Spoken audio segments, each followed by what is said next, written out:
প্রিয় স্টুডেন্টস, আশা করি তোমরা সবাই ভালো আছো। দশম শ্রেণীর জীবন বিজ্ঞান ক্লাসে তোমাদেরকে স্বাগত জানাচ্ছি। আমি গণেশ হালদার। বিগত ক্লাস থেকে আমরা যে বিষয়গুলি জেনেছিলাম তার সারাংশ এরকমই যে প্রকট কাকে বলে বা ডমিনেন্ট বলতে কি বুঝি, প্রচ্ছন্ন বা রিসেসিভ, মিউটেশন কি, এই যাবতীয় সঙ্গে এক সংকর ও দ্বি সংকর জনন পরীক্ষাটি এবং সেই সম্পর্কিত বিভিন্ন উদাহরণের মাধ্যমে আমরা অবগত হয়েছি বংশগতিতে কিভাবে বৈশিষ্ট্যগুলি এক জনু থেকে অপর জনুতে সঞ্চারিত হয়। ঠিক একই রকমভাবে আমাদের জীবনে বা বংশগতিতে বংশ পরম্পরায় বেশ কিছু রোগ আছে যে রোগগুলি কখনো অটোজোম কখনো যৌন ক্রোমোজোমের মাধ্যমে এক জনু থেকে অপর জনুতে সঞ্চারিত হয়, আর সেই রোগগুলিকে বলা হয় বংশগত রোগ। অর্থাৎ বংশগত রোগের যদি উদাহরণ হিসেবে বলি, সেই উদাহরণগুলি এরকমই হবে যে হিমোফিলিয়া, থ্যালাসেমিয়া, বর্ণান্ধতা ইত্যাদি। এর মধ্যে অটোজোম বাহিত একটি গুরুত্বপূর্ণ রোগ হচ্ছে আমাদের থ্যালাসেমিয়া। তাহলে এই থ্যালাসেমিয়া রোগটি অটোজোমের মাধ্যমে বাহিত হয়।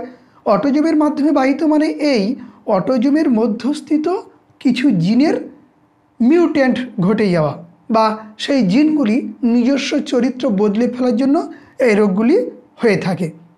এই সম্পর্কে আজ আমি বিস্তারিতভাবে তোমাদের সামনে থ্যালাসেমিয়া রোগের কারণ, আবিষ্কার, তার রোগ লক্ষণ এবং কীভাবে আমরা জানবো যে এই রোগটি আমাদের হয়েছে কিনা এবং তার প্রতিকারের বা কী পন্থা আছে, যাবতীয় বিষয়গুলি আমি তুলে ধরছি। তাহলে এসো আজ শুরু করি।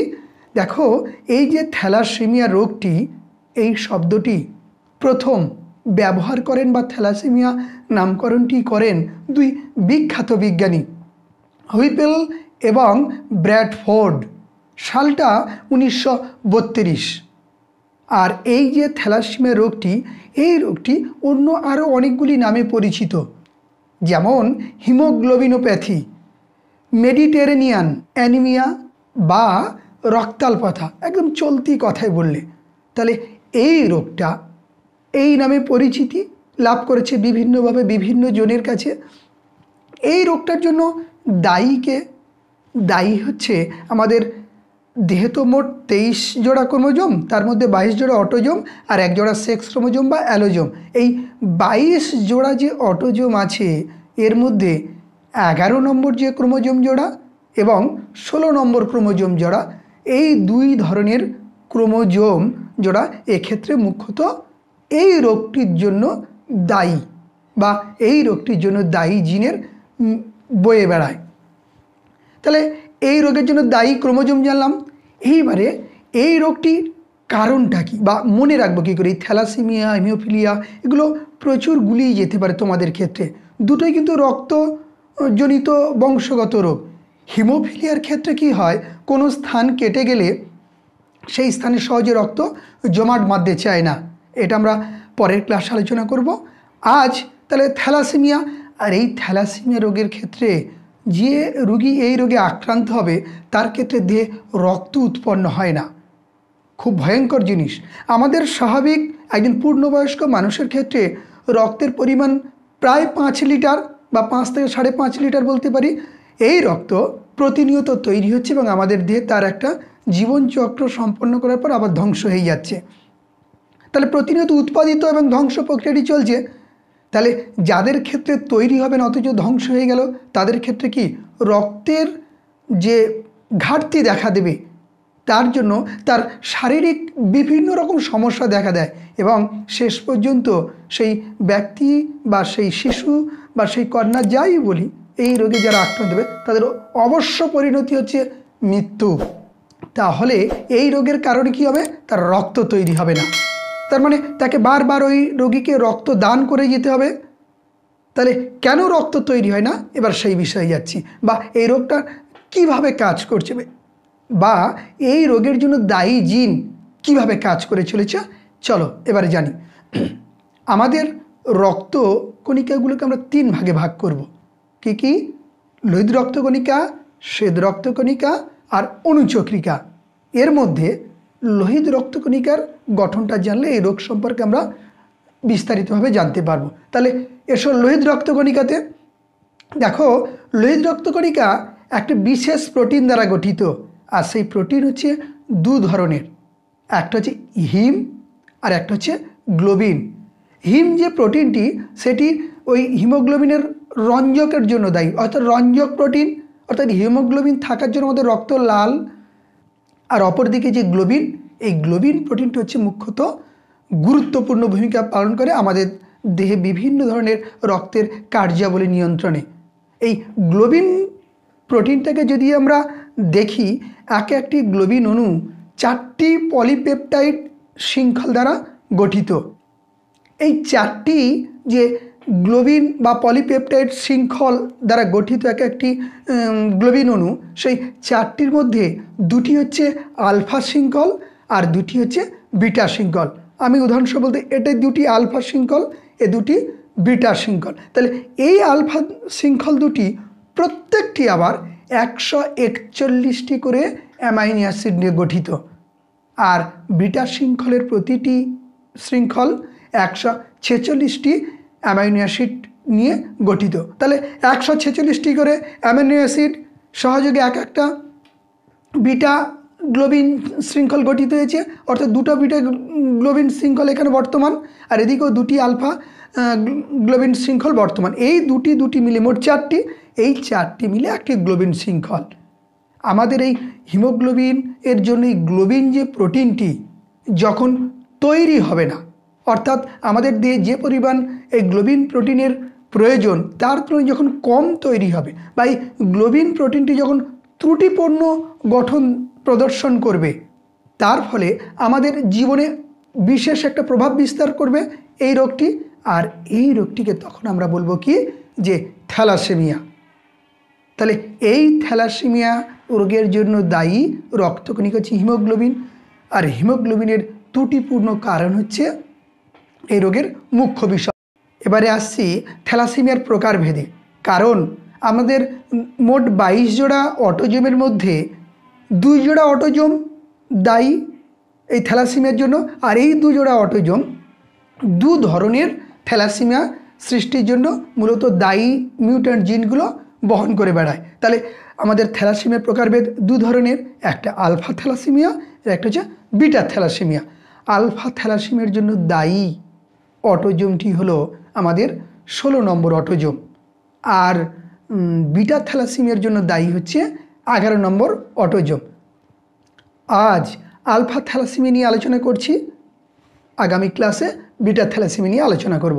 এই যে আলফা থ্যালাসেমিয়ার জন্য দায়ী অটোজোম জোড়া হলো 16 নম্বর ক্রোমোজোম, আর এই 16 নম্বর ক্রোমোজোমের মধ্যে দীর্ঘতম যে বাহুটি আছে, সেই দীর্ঘতম বাহুটি এক্ষেত্রে এই রোগের জন্য দায়ী জিন বহন করে বেড়ায়।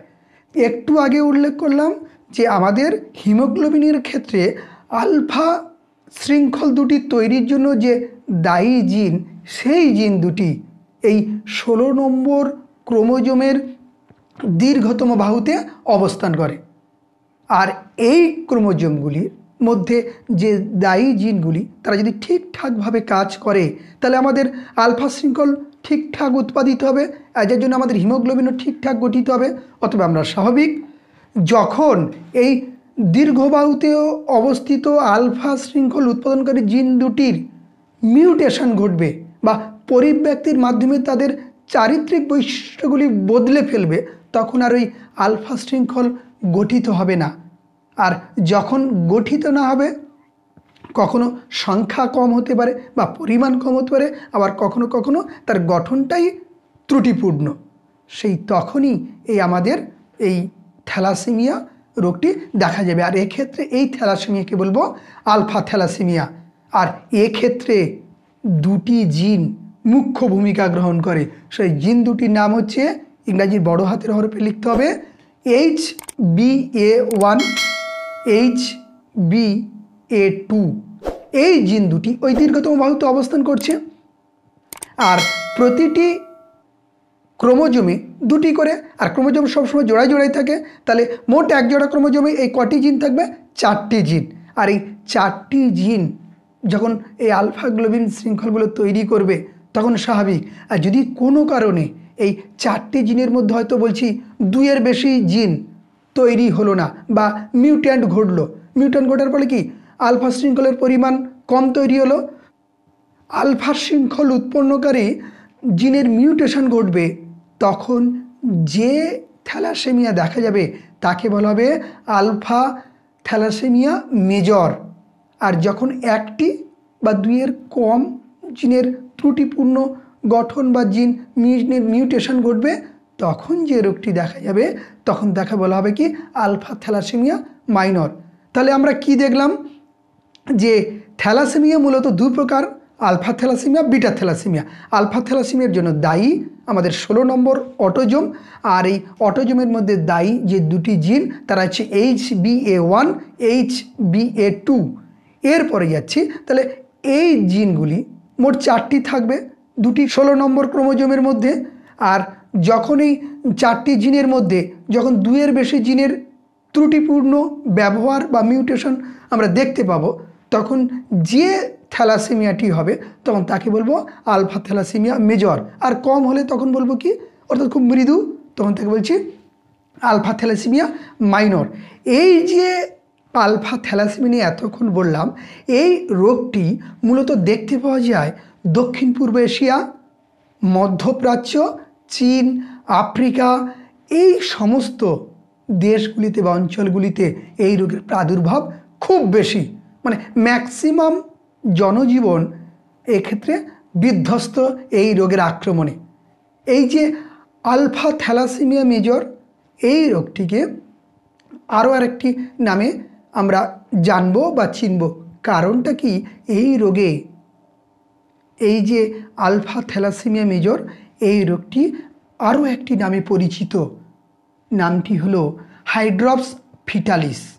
হাইড্রপস ফিটালিস কথার অর্থ হচ্ছে গর্ভাবস্থায় মায়ের অর্থাৎ মায়ের গর্ভে সন্তান থাকা অবস্থায় এই রোগে যদি আক্রান্ত হয় তার দেহে রক্ত তৈরি হবে না, আর রক্ত তৈরি না হওয়ার কারণে তার শারীরিক সমস্যা দেখা দেবে, আর শারীরিক সমস্যার কারণে গর্ভাবস্থায় ওই ভ্রূণটির মৃত্যু ঘটে, ওই ফিটাসের মৃত্যু ঘটে, যার জন্য নাম হয়েছে হাইড্রপস ফিটালিস। তাহলে এই হলো আমাদের আলফা থ্যালাসেমিয়ার প্রকারভেদ। এবারে বলি যে ওই যে হিমোগ্লোবিন যে গঠিত হয় ত্রুটিপূর্ণ আর স্বাভাবিক, এই প্রসঙ্গে জেনে নাও ত্রুটিপূর্ণ হিমোগ্লোবিনের বৈশিষ্ট্য আর স্বাভাবিক হিমোগ্লোবিনের বৈশিষ্ট্য।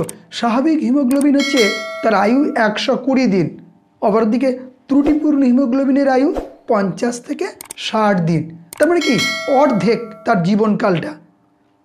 আর স্বাভাবিক হিমোগ্লোবিনের কাজ হচ্ছে শ্বাসবায়ু অর্থাৎ অক্সিজেন ও কার্বন ডাইঅক্সাইডের পরিবহনে মুখ্য ভূমিকা গ্রহণ করবে। আর অপরদিকে আমাদের ত্রুটিপূর্ণ যে হিমোগ্লোবিন, সে কিন্তু অক্সিজেন ও কার্বন ডাইঅক্সাইড পরিবহন ক্ষমতা অর্থাৎ শ্বাসবায়ুর আদান প্রদানের ক্ষমতা খুব কম, প্রায় নেই বললেই চলে, যার ফলে কি ব্যক্তি অসুস্থতা বোধ করবে, অক্সিজেন সাপ্লাই, হাইপক্সিয়া, অ্যানোক্সিয়া, বিভিন্ন রকমের সমস্যা দেখা দেবে।